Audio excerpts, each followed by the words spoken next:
dushyiraho umusoro. Umuntu araza gutunga, umuntu ajye asorera icyo yinjije. Waba wakinjije ku binyoma, wabeshya abantu ukabatwara ibyabo, igihe urwo rubanza rutaracibwa rw'uko ibyo wakoze ari ibinyoma cyangwa iki, bikabanze hajyeho umusoro. Naho gukora bizinesi uyinyujije mu nsengero ngo ntawe ayo wiba abaturage ati nibura ariko reba Mutabazi mfite abakristo baparitse vewiti batatu, ubwo vewiti igura miliyoni 120 mu Kagera.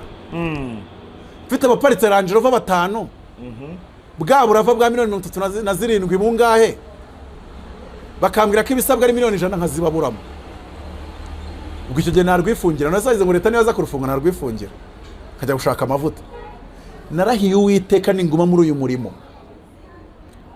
sinzava muri uyu muhamagaro ntarakira ituro rya miliyari yuzuye, kandi nzarira kuri RBA. Ndabara Uwiteka nkorera, nzaririra kuri RBA. Basengera abantu bafite amafaranga batashobora kuyazana ngo bakore umurimo w'Imana, ahubwo uzukora umuntu uvunjisha amafaranga kugira ature. Basengera umuntu uha Isireye imodoka ya miliyoni 40 ku rusengero agatura kibiri.